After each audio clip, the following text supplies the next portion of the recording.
Hello दोस्तों। आज की वीडियो में हम बात करने वाले हैं क्लास 12th की भौतिक विज्ञान पे, जो कि आपके प्रीवियस ईयर के अंदर क्वेश्चन पूछे जा चुके हैं चैप्टर नंबर 1 से। उन क्वेश्चन को कैसे सॉल्व किया जाएगा। और आज का हमारा टॉपिक होने वाला वैद्युत द्विध्रुव, अर्थात वैद्युत द्विध्रुव से आधारित जो भी क्वेश्चन पूछे गए हैं उन क्वेश्चन को कैसे सॉल्व करेंगे, उसी पे आज हम बात करने वाले हैं।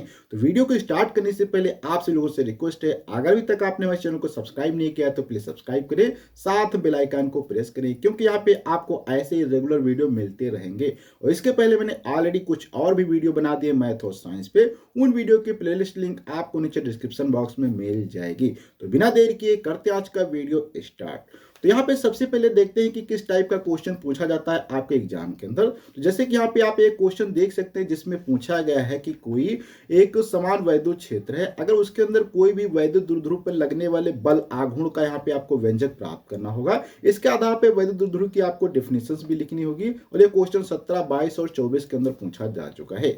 तो देखते हैं इसकी डेफिनेशंस क्या होती है। तो यहाँ पे वैद्युत द्विध्रुव की अगर हम डेफिनेशंस की बात करें तो वह वैद्युत निकाय जिसमें दो बराबर परंतु विपरीत प्रकार के बिंदु आवेश एक दूसरे से बहुत कम दूरी पर हों, वैद्युत द्विध्रुव कहलाता है। अगर यहाँ पे बात कर रहे हैं कि बहुत ऐसे दो बिंदु आवेश हैं जो कि एक दूसरे से बहुत ही क्या है अल्प दूरी पे रखे होते हैं, तो बिंदु आवेश क्या होता है इसको हम पहले समझ लेते हैं। सपोज करो यहाँ पे एक ये आवेश है, ठीक है। ये आवेश इसकी कुछ ना कुछ यहाँ पे रेडियस होगी, जिसको सपोज करो क्या है स्मॉल आर मैंने मान लिया। अब इससे किसी दूसरे पॉइंट पे मान लो यहाँ पे पॉइंट पी पे आप चीजों को देखना चाहते हैं, तो यहाँ से यहाँ तक की कुछ ना कुछ डिस्टेंस होगी, इसको कैपिटल आर मान लेते हैं। अगर ये मान लो 1000 या 100 किलोमीटर डिस्टेंस होती और ये मान लो यहाँ पे 1 mm होता, तो इस कंडीशन में इस बिंदु के सापेक्ष ये जो आपका आवेश है इसे हम क्या कहेंगे, बिंदु आवेश कहेंगे। तो ऐसे ही जब कोई भी दो बिंदु आवेश होते हैं जो कि विपरीत होते हैं, जैसे कि एक बिंदु ये आवेश हो जाएगा, दूसरा यहाँ पे आपका ये बिंदु आवेश हो जाएगा, ये माइनस का है ये प्लस का है, और सपोज करो इनके बीच की डिस्टेंस जो है यहाँ से यहाँ तक की अगर डिस्टेंस को हम क्या कर लेते हैं 2l लेते हैं, तो यहाँ पे जो आघूर्ण बनता है P वो क्या होता है एक आवेश इंटू इनके बीच की जो दूरी है उनके गुणनफल के बराबर होता है, जिसको हम क्या कहते हैं वैद्युत द्विध्रुव का आघूर्ण कहते हैं। तो यहाँ तक तो हमने समझ लिया। अब इसमें कहा गया था कि वैद्युत द्विध्रुव आघूर्ण के से संबंधित फिर कहा गया था कि बल आघूर्ण क्या होता है उसका टार अर्थात आपको व्यंजक ज्ञात करना है। तो बल आघूर्ण के लिए यहाँ पे थोड़ा सा समझते हैं कि क्या होता है। तो जैसे कि मान लो एक समान कोई वैद्युत क्षेत्र अगर होगा, उसके अंदर आप कोई भी वैद्युत द्विध्रुव रखते हैं तो उसके ऊपर कोई ना कोई एक बल लगता है। तो यदि किसी वैद्युत द्विध्रुव को एक समान वैद्युत क्षेत्र ई में रखा जाए तो वहां पे क्या उसके आवेशों पर समान और विपरीत क्या है प्लस क्यू और माइनस क्यू बल लगता है। तो कार्य करने वाला बल आघूर्ण क्या होगा, उस पे हम उसे बल युग्म का या द्विध्रुव का क्षेत्र कहते हैं। तो इसको कैसे निकालते हैं, इसकी दिशा जो होती है हमेशा संरेखित या उसको एक दिशा में लाने का प्रयत्न करती है। तो इस प्रत्यानयन बल को या बल युग्म को ही हम क्या कहते हैं, द्विध्रुव आघूर्ण या बल आघूर्ण कहते हैं। अब इसको कैसे कैलकुलेट करते हैं इस पे थोड़ी सी हम बात करते हैं। देखो सपोज करो यहाँ पे कुछ हमारे पास क्या है, ये वैद्युत क्षेत्र है। इस वैद्युत क्षेत्र को हमने ऐसे यहाँ पे पैरेलल लाइन से शो कर देते हैं। ये क्या हो जाता है हमारा यहाँ पे वैद्युत क्षेत्र हो जाता है, जो कि एक समान वैद्युत क्षेत्र है, ठीक है। यहाँ से ये हमारा वैद्युत क्षेत्र एक समान हो जाता है। अब यहाँ पे वैद्युत क्षेत्र की दिशा सपोज करो क्या है, आपकी वैद्युत क्षेत्र की दिशा इधर है, और हम जानते हैं कि दिशा जो होती है प्लस से माइनस की ओर होती है, तो ये दिशा इसकी इस साइड में है। अब यहीं पे अगर हम बात करें कि इसमें कोई एक ऐसा सिस्टम हम लेते हैं, जैसे कि मान लो यहाँ पे क्या है, आपने प्लस का क्यू ले लिया, क्या किया आपने यहाँ पे प्लस का क्यू ले लिया, ऐसे यहाँ पे आपने क्या किया एक माइनस का क्यू ले लिया। अगर इस सिस्टम को हम यहाँ पे काल्पनिक रूप से इस प्रकार से मैच यहाँ पे मिला लेते हैं, यहाँ पे इसको इधर से मिला देते हैं और इसको यहाँ से मिला देते हैं, तो यहाँ पे आपको एक काल्पनिक तरीके से दिखाई दे रहा होगा, जिसके बीच की डिस्टेंस की अगर यहाँ पे हम बात करें तो यहाँ पे यहाँ से यहाँ तक की इनके बीच की डिस्टेंस क्या हो जाएगी, 2l डिस्टेंस हो जाएगी, ठीक है। अब ये जब 2l डिस्टेंस यहाँ पे हो जाएगी तो यहाँ पे अब यहाँ पे अगर बात करें तो देखो ये प्लस का है, तो इस पे एक बल इधर को लग रहा होगा, तो ये बल इधर को एक लग रहा होगा, इस बल का मान क्या होगा, ये माइनस का अगर है या यहाँ पे प्लस है जो भी है, तो यहाँ पे क्या होगा एक फोर्स यहाँ पे क्यू ई लग रहा होगा। वैद्युत क्षेत्र है तो वैद्युत क्षेत्र में फोर्स लगता है, जैसे मैंने फार्मूला बताया था ई बराबर क्या होता है, ई बराबर एफ बटे क्या होता है क्यू होता है। ये फार्मूले के अकॉर्डिंग यहाँ पे इस पे फोर्स लग रहा होगा, तो यहाँ पे क्या होगा क्यू ई हो जाएगा। यहाँ पे इसको हम यहाँ पे राइज कर देते हैं, इसकी कोई जरूरत नहीं है। तो यहाँ पे क्या है, प्लस का क्यू फोर्स हो जाएगा। ऐसे यहाँ पे एक बल इस पे इधर को लग रहा होगा, तो यहाँ पे क्या हो जाएगा, माइनस का क्यू हो जाएगा। या यहाँ से अभी इसको माइनस प्लस ना लिखो, तो यहाँ पे क्या दो बल आप देख सकते हैं, एक बल क्या इधर को लग रहा होगा और एक बल इधर को लग रहा होगा। तो यहाँ पे आपको दो बल दिखाई दे रहे हैं, अर्थात क्योंकि जब हम जानते हैं वैद्युत क्षेत्र में कोई भी आवेश रखा जाएगा तो उस पर बल लगेगा, तो ये बल इधर को जाएगा और ये बल इधर को जाएगा। अब यहाँ पे थोड़ा सा सपोज करो कि यहाँ पे अगर ये डिस्टेंस जो है यहाँ से यहाँ तक, इसको हम थोड़ा सा इस प्रकार से यहाँ से यहाँ तक इसको मैच कर लेते हैं, यहाँ से इसको मिला देते हैं और इसको यहाँ से यहाँ तक हम मिला देते हैं, तो यहाँ पर इसको मिला सकते हैं। तो यहाँ पे ये जो डिस्टेंस आपकी कितनी निकल के आएगी ये आपको पता होना चाहिए, क्योंकि ये जो लाइन है, अगर इस लाइन को यहाँ से आप इसको इधर बढ़ा देंगे और इसको यहाँ से बढ़ा देंगे, तो इनके बीच की जो परपेंडिकुलर या लंबवत दूरी होती है वो आपको निकालनी होती है। क्यों निकालनी होती है? क्योंकि हम जानते हैं जो बल आघूर्ण होता है वो बल आघूर्ण क्या होता है, वहां पे दो बल कार्य करते हैं। जैसे कि एक बल अगर इधर को कार्य कर रहा होगा तो एक बल इधर को कार्य कर रहा होगा। जैसे कि सपोज करो यहाँ पे मैं आपको फिर से डायग्राम दे देता हूं। जैसे कि मान लो एक बल अगर इधर को कार्य कर रहा तो एक बल अगर इधर को कार्य कर रहा है, तो यहाँ पे बल आघूर्ण निकालने के लिए आपको क्या है, इनके बीच की जो लंबवत दूरी ये होगी, और यहाँ पे मान लो ये बल अगर एफ है, ये भी बल एफ है, तो यहाँ पे टार्क जो है बल आघूर्ण क्या हो जाएगा, बल और इनके बीच की लंबवत दूरी, अर्थात एक बल और इनके बीच की जो लंबवत दूरी होती है उसे हम बल आघूर्ण कहते हैं। तो बल आघूर्ण निकालने का ये आसान तरीका। अब यहाँ पे सपोज करो कि ये जो है आपका वैद्युत द्विध्रुव यहाँ पे रखा था, इससे कितना थीटा कोण यहाँ पे बना रहा था, कितना बना रहा था, थीटा कोण अगर ये बना रहा होगा, तो अब यहाँ से अगर हम पाइथागोरस प्रमेय के अकॉर्डिंग देखें तो हमारे पास एक वेस्ट बहुत ही अच्छा होता है कि ये क्या हो जाएगा आपका, ये क्या हो जाएगा, यहाँ पे लंब हो जाएगा, इसको हम क्या कहते हैं, ये लंब हो जाएगा आपका। और ये क्या है, इधर की साइड क्या हो जाएगी, आपकी कर्ण हो जाएगी। तो यहाँ पे हम फार्मूला क्या जानते हैं कि साइन थीटा बराबर क्या होता है, लंब क्या होता है, लंब बटे कर्ण होता है। तो यहाँ पे लंब आपको कितना दिया गया, दिया नहीं गया, लंब निकालना है। तो यहाँ से आपका लंब इक्वल टू क्या हो जाएगा, लंब इक्वल टू क्या हो जाएगा, कर्ण कितना दिया है, 2l दिया है, इंटू साइन थीटा हो जाएगा। अर्थात यहाँ से ये आपकी जो भुजा है ये क्या है, 2l साइन थीटा यहाँ से निकल आती है। अब यहाँ पे आपका 2 साइन थीटा निकल आती है। अगर आप चाहें तो यहाँ पे नामकरण इसको a बिंदु दे सकते हैं, इसका बिंदु यहाँ पे c दे सकते हैं और इसको b दे सकते हैं। तो यहाँ पे आप देखेंगे कि ये जो आपका AC यहाँ से निकल के आ जाता है। तो यहाँ पे अब हम बात करें बल आघूर्ण, टार्क बराबर क्या हो जाएगा, इसको इंग्लिश में कहते हैं टार्क। तो यहाँ पे बल ये क्या है, टार्क, इसको हम क्या कहते हैं, बल यहाँ पे कहते हैं। बल गुणे बलों के मध्य लंबवत दूरी क्या होती है, बलों के मध्य क्या होती है, लंबवत दूरी। ये आपको बहुत ही आसानी से समझना चाहिए, लंबवत दूरी। तो यहाँ पे लंबवत दूरी क्या हो जाएगी, देखो एक बल तो दिया गया, F कर देंगे, लंबवत दूरी इनके बीच में क्या है, अभी हमने निकाल दिया 2l क्या हो जाएगा, साइन थीटा हो जाएगा। तो यहाँ से टार्क बराबर आपका क्या निकल के आ जाएगा, F into 2l sine theta आ जाएगा। अभी हम एक और फार्मूला यहाँ पे जानते हैं कि ये फार्मूला जो होता है, यहाँ से अगर F बराबर आप लिखेंगे तो F बराबर क्या हो जाएगा, आपका QE हो जाएगा, अर्थात टार्क बराबर क्या हो जाएगा, Q इंटू E हो जाएगा, इंटू यहाँ पे 2l साइन थीटा हो जाएगा। अब यहाँ से टार्क बराबर अगर लिखेंगे तो यहाँ पे आप Q लिख सकते हैं, मल्टीप्लाइड बाई 2l लिख सकते हैं, और E साइन थीटा को आप बैक में साइड में लिख सकते हैं। और अभी हमने जो पहले लिखा था कि यहाँ पे जो बल युग्म होता है, अर्थात यहाँ पे ये जो आपका होता है वैद्युत द्विध्रुव आघूर्ण, वो क्या होता है, इसे हम P से लिखते हैं। तो यहाँ से टार्क बराबर टाउ बराबर क्या हो जाएगा, P इंटू ई, यहाँ से आपका क्या बन जाएगा, साइन थीटा बन जाएगा। ये आपके यहाँ पे बल आघूर्ण का सूत्र है। मैं आपको एक बार रिमेंबर कर देना चाहता हूँ कि यहाँ पे मैंने क्या किया था।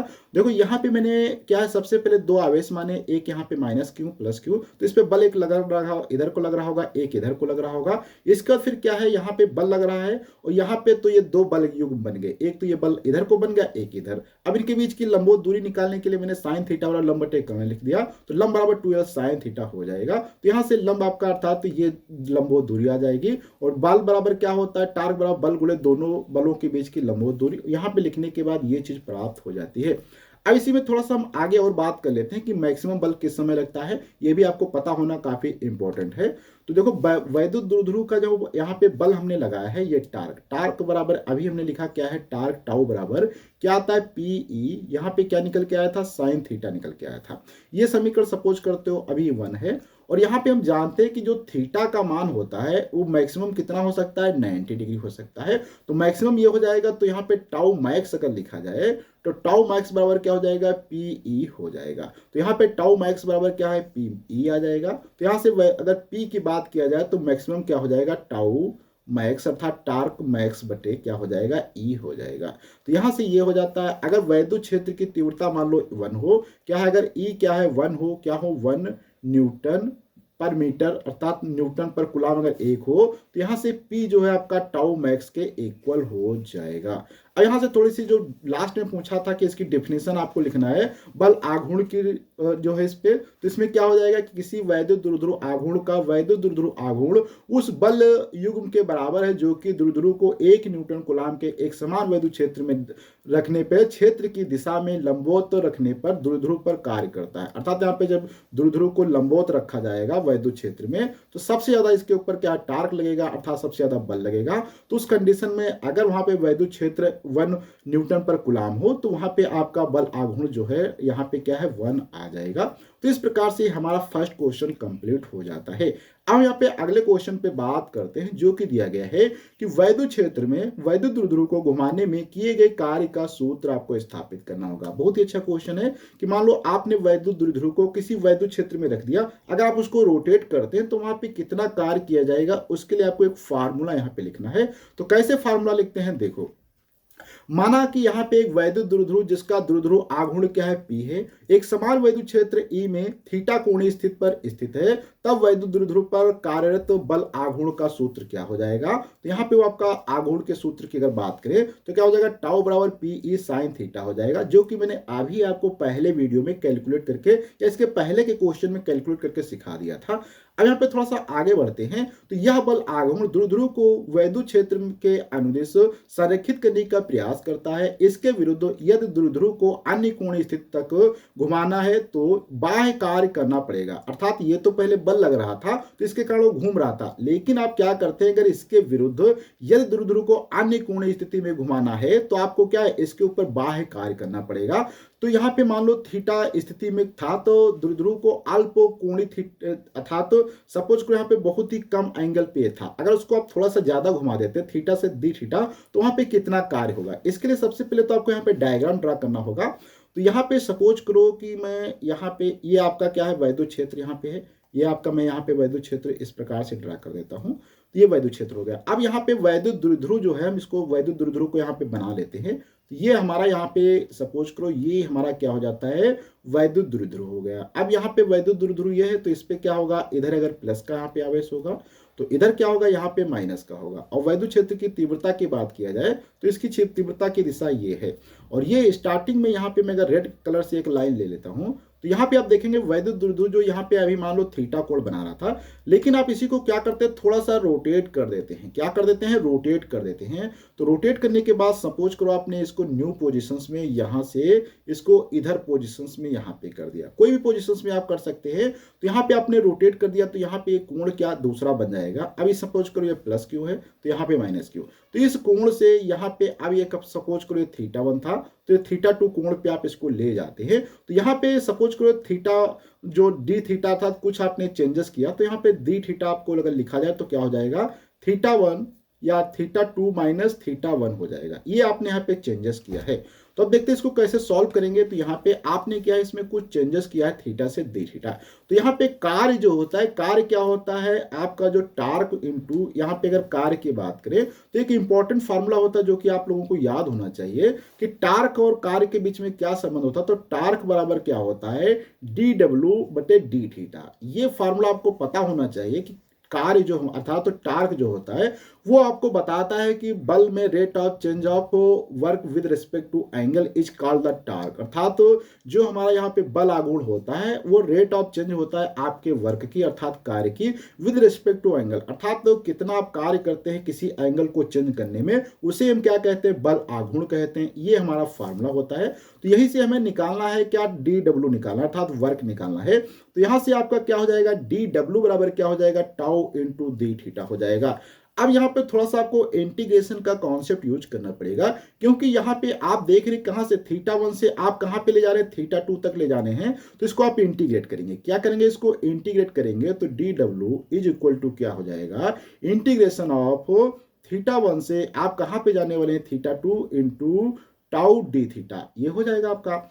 अब यहाँ पे आप देख सकते हैं कि टाउ का मान हम लोग क्या जानते हैं, सभी जानते हैं कि अभी हमने निकाला था टाउ। टाउ बराबर क्या होता है, पीई साइन थीटा होता है, θ1 θ2, तो क्या हो जाएगा पीई, यहाँ पे क्या हो जाएगा sine theta into D theta हो जाएगा। इतना रखने के बाद अब यहाँ से देखो पीई क्या है, आपका कांस्टेंट है, तो इसको यहाँ से आप क्या करेंगे, बाहर निकाल देंगे, पीई आप बाहर निकाल देंगे, तो इसके बाद बचेगा क्या यहाँ पे θ1 इंटू θ2, फिर क्या हो जाएगा यहाँ पे आपका sine theta into D theta हो जाएगा। अब यहां से आप देखो इंटीग्रेट करेंगे तो यहाँ पे साइन थीटा का इंटीग्रेशन माइनस का कॉस थीटा होता है, तो क्या हो जाएगा यहाँ पे पीई ब्रैकेट में क्या हो जाएगा, यहाँ पे माइनस का कॉस थीटा इंटू θ1 से θ2 हो जाता है। तो यहां से फाइनली अगर हम यहाँ पे फार्मूले को लिखने की बात करें तो यहाँ पे ये इधर इंटीग्रेट करेंगे तो w के बराबर है, तो w आ जाएगा। तो यहां से आपका w इज इक्वल टू क्या आ जाएगा, माइनस का बाहर माइनस लगा देंगे तो क्या हो जाएगा पीई ब्रैकेट में क्या होगा आपका, यहाँ पे कॉस θ2 माइनस का कॉस θ1 हो जाएगा। यहां से आप चाहे थोड़ा सा माइनस बाहर ले सकते हैं, तो w बराबर क्या हो जाएगा, पीई ब्रैकेट में कॉस θ1 माइनस का कॉस θ2 हो जाएगा।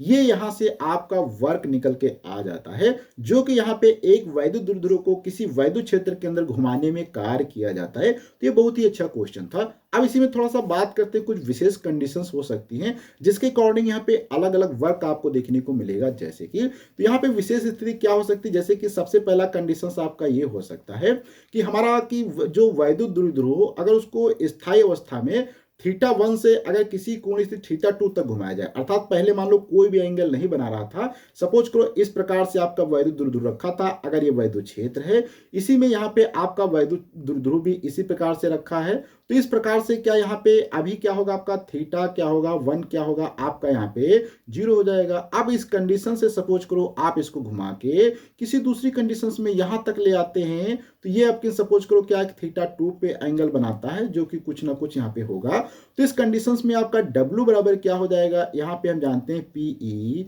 ब्रैकेट में क्या होता है थीटा कॉस क्या हो जाएगा कॉस θ1 माइनस का क्या हो जाएगा कॉस θ2 होता है। तो यहाँ पे कॉस θ1 क्या है 0 हो जाएगा, तो यहाँ पे क्या हो जाएगा पीई फिर क्या हो जाएगा कॉस 0 डिग्री माइनस का कॉस θ2 सपोज करो थीटा है तो यहाँ पे थीटा हो जाएगा। तो यहाँ पे क्या है कॉस 0 का मान 1 होता है, तो क्या हो जाएगा पीई 1 माइनस कॉस थीटा। यहाँ से ये आपका आ जाएगा जब इसको किसी 0 पोजीशन से घुमाया जाएगा। अब वहीं पे दूसरी कंडीशंस क्या होती है, इसको मान लो 0 एंगल से 90 डिग्री तक घुमाया जाए, अर्थात जब यहाँ पे θ1 क्या हो सपोज करो आपका 0 हो 0 डिग्री और θ2 यहाँ पे क्या आपको 90 डिग्री हो, तो इस कंडीशंस में आपका क्या बनेगा W is equal to PE bracket में कॉस 0 डिग्री माइनस का कॉस 90 डिग्री। यहाँ पे कॉस 90 डिग्री का मान होता है 0, तो यहाँ से आपका क्या आ जाएगा W पीई के बराबर आ जाएगा इस प्रकार से। वहीं पे एक लास्ट कंडीशन ये बन सकती है कि आप इसको क्या कर सकते हैं कि इसको θ1 0 से लेके आप इसको θ2 अर्थात 180 डिग्री पूरा का पूरा घुमा देंगे, अर्थात एक पूरा चक्कर अर्थात हाफ चक्कर लगा देंगे। तो इसमें क्या होगा देखो यहाँ से आप लिखेंगे तो यहाँ पे W इज इक्वल टू क्या आ जाएगा पीई यहाँ पे कॉस 0 डिग्री माइनस का कॉस 180 डिग्री, और कॉस 180 डिग्री का मान जो होता है माइनस का होता है, तो यहाँ से क्या आ जाएगा पीई माइनस का 1 ब्रैकेट क्लोज, यहाँ से माइनस माइनस प्लस हो जाएगा, अर्थात यहाँ पे 2 पीई आपका निकल के आ जाएगा। तो इस प्रकार से यहाँ तक तो हमने काफी कॉन्सेप्ट को समझ लिया जो कि आपके वैद्युत द्विध्रुव से संबंधित होते हैं। अब हम जब अगले वीडियो मिलेंगे तो वहां पे हम आपको डिटेल से समझाएंगे कि किसी वैद्युत द्विध्रुव के कारण अच्छी स्थिति में किस प्रकार से आप किसी बिंदु पर वैद्युत क्षेत्र की तीव्रता के लिए एक वैद्युत का व्यंजक निकाल सकते हैं, अर्थात किस प्रकार से फार्मूले को ड्राइव करेंगे, डेरिवेशन करते समय क्या क्या इंपॉर्टेंट कॉन्सेप्ट होंगे उनको कवर करेंगे, तथा दूसरा भी क्वेश्चन कवर करेंगे जो कि होगा आपका अच्छी के बजाय निरक्षी स्थिति में। तो इन दोनों क्वेश्चन को डिटेल से कवर करने की कोशिश करेंगे। तो आज की वीडियो हम लोग इतना रखते हैं, अगले वीडियो मिलेंगे, जब तक के लिए धन्यवाद।